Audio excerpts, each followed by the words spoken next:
Hi guys, welcome to this recording concerning one of the questions that one of you guys have asked concerning problem 4 from chapter 41.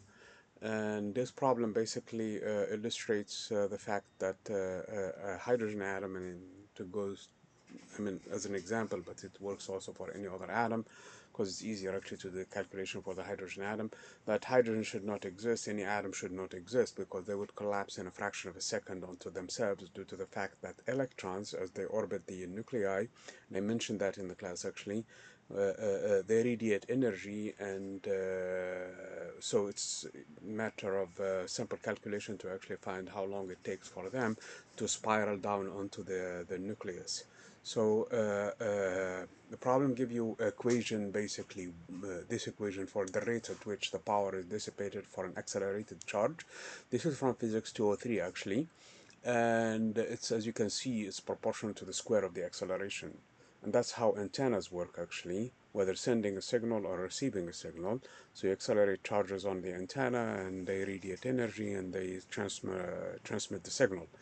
The receiver is going to be a little bit different in the sense that it actually, the radiation as it falls, it accelerates the charges, and those are picked up by the electronics to be amplified. So that's basically the principle from physics 203. So the idea in here, since the electron is actually going around the nucleus, it's accelerated due to the centripetal acceleration, which is from equation T2, you can find that acceleration in terms of basically A equals to I mean, ma is equal to F, the force is being centripetal, the acceleration is also centripetal, so we project in the direction toward the center of the atom, and we get an expression for the acceleration in terms of the radius. Okay, so all we're doing in here is just taking F divided by m being the mass of the electron, so we have to be very clear on that. I know it's a two-body problem and we're supposed to be working with a reduced mass. Granted that the reduced mass in this case will be the mass of the electron because of the fact that the mass of the proton is about 2,000 times more massive. So that's basically the rationale behind using the mass of the electron. And then we go ahead and try to compute that energy, E, the total energy of the system in classical fashion, which is just the kinetic energy plus potential energy. Kinetic energy is 1/2 mv squared, and the potential energy, because this is an electrostatic interaction, it's an attractive force because the two charges have opposite signs, so it's E squared over 4 pi epsilon naught, the distance between them. We go back to F equals to ma and try to find how much is mv squared using the centripetal acceleration b squared over r, cancel the r with the r squared from Coulomb's force, and at the end that gives me an expression for mv squared. Okay. Then we combine this term. Of course, we have to multiply it by half to get the kinetic energy, and that makes it the 4/8, and this will be just half this quantity. So when you do the math, this is the value for the total energy in terms of the radius. Because we're using classical mechanics, we're not making an assumption that the radius is fixed at this point, so there is no reason for it actually to be fixed. As a matter of fact, it's going to be changing, and it's going to go down because of the fact that the electron would lose energy, its velocity drops, which means that if we're using some sort of a Keplerian system, as the velocity drops, the distance between it and the focal point where there is some sort of a solar system is going to be changing. So R will change. So and that's the whole rationale behind it. As a matter of fact, we want to find how much dr over dt. As a matter of fact, if you look at the problem, they want you to prove that dr over dt is some value, so the radius is diminishing, okay, and it has a negative sign, which needs to be. Anyway, so again, we found the total energy. Now all I have to do is take the derivative.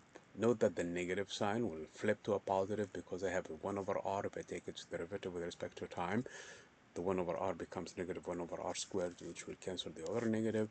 And then, of course, I have to express that because I don't know how r is changing with time. So this whole thing is going to be using the chain rule, this expression for how much dE over dt is equal in terms of dr over dt. Now we have two ways of finding dr over dt, dE over dt. We have, this is from physics 203 in terms of the acceleration. This is the acceleration, so sub the value in here in equation 1. So that gives me dE over dt, and I just figured it out how dE over dt also depends on dr over dt. So it's a matter of doing all kinds of juggling in terms of this bunch of constants and e squared in here and epsilon naught in here and epsilon squared in here and the mass of the electron and everything. So this is the expression after all of these cancellations are cancelled, and that's exactly what the problem is asking you to show, that dr over dt is changing with time. I mean, r is changing with time, and this is the rate at which it changes. And this is like a spiraling effect. So it's not like a linear. It's not gonna fall down. Okay, the smaller it's gonna get faster. So it's like and that's because as r becomes smaller and smaller, this dr over dt increases in magnitude, and its sign is negative. That means it's going down. Okay, so the rate at which it's getting higher, but the radius itself is shrinking. Okay, and that's exactly what we needed to prove. That's the expression CQFD, ce qu'il fallait démontrer. That's what we were asked to show. Okay, so that's what we're showing. Okay, and then the second part in here, it says that if you make the assumption that somehow this hydrogen atom is about 0.2 nanometers, actually it gives you 2 times 10 to the negative 10 meters, which is 2 angstrom. Okay, which is, remember, the size of the hydrogen atom we know is about half an angstrom, so this is basically 4 times bigger.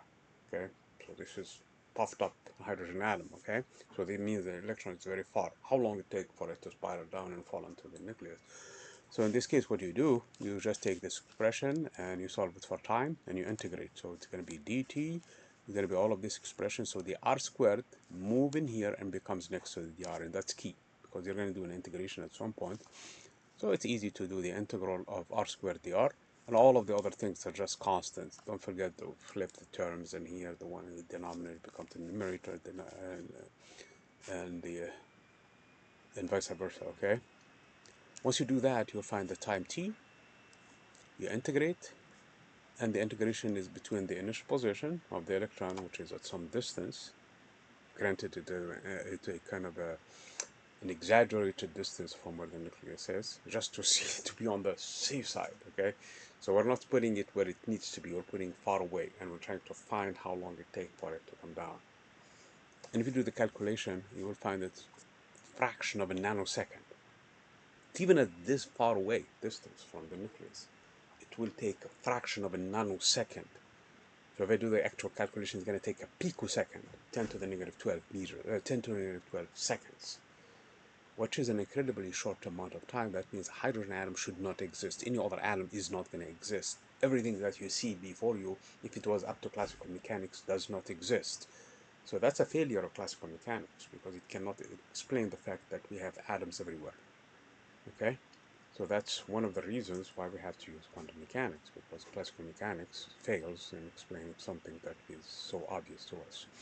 Anyway, I just thought of making this quick video for you guys. I'm going to post this one on Canvas for you guys so that you can download it and go through the mathematics and make sure that I didn't make any mistake. Granted, I did not replace the values in here.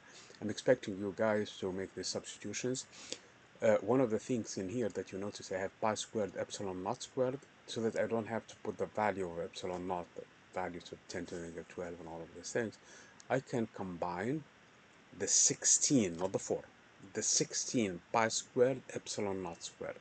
So I could have written it that way, and of course divide by 16, so I will have 12 over 16, but I will have 4 pi epsilon naught squared, and that is by itself 1 over 9 times 10 to the power 9. So if I'm going to do that numbers right now for you guys, that's how I would have done it. And if I'm going to put it on GeoGebra in class, that's how I would have done it, okay, so that we know.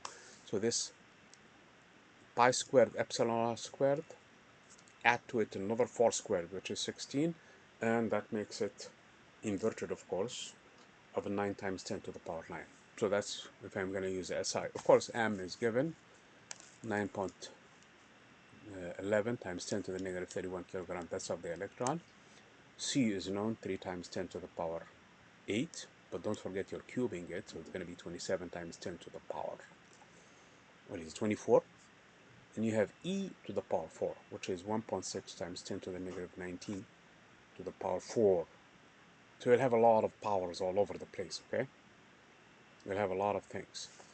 10 to the negative, 38, 76. But don't forget you have a 10 to the negative, to the power 19, to the power 9, I'm sorry, squared, so the 10 to the power 18, so that will tame it a lot, okay? And you have in here 10 to the negative 31 squared, so it's going to be 10 to the negative 62, but you have in here 10 to the power 24.